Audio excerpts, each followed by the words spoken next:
Okay, so we are moving on to module number 5, and this module we are going to talk about the AI governance. So, in this module, we explore what happens after deployment, on after implementation, monitoring the performance, managing the risk, and building the governance structures that ensure AI systems remain safe and effective over time. So we often focus on approving AI at the start, but the true success hinges on what happens after deployment. This is the governance gap. Healthcare faces unique and severe consequences if we fail here. We must shift our focus from front door approval to back end sustainability. This means establishing a clear decision architecture for ongoing AI management. It's about leadership judgment, not just technical oversight. We will explore frameworks to bridge this gap, starting with a crucial calendar for post deployment governance. So, building on the idea of back end success, we introduce this framework of post deployment governance calendar. This is not just about scheduling meetings, it's about establishing clear decision gates. We are setting specific points to check adoption, review health, assess performance, and ensure sustainability. Each gate demands a decision: continue, adjust, or even decommission. This structured approach ensures we are actively managing AI's lifecycle, not just passively observing it. Next, we will define who owns these critical decisions with a clear RACI.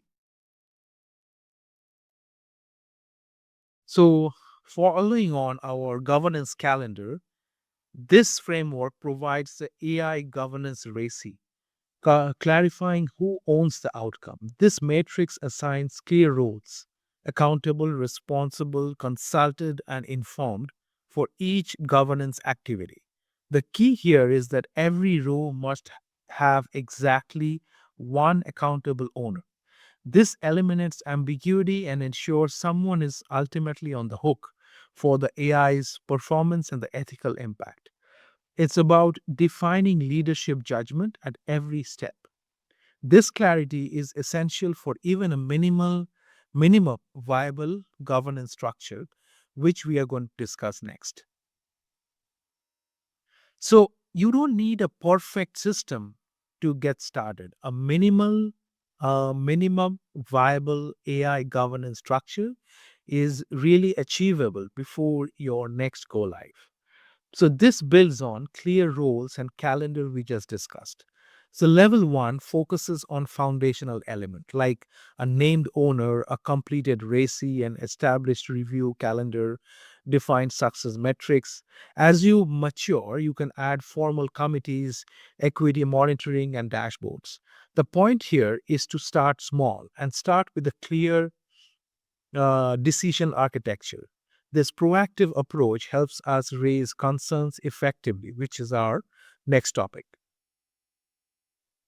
So, while raising concerns about AI, the language we use is very critical.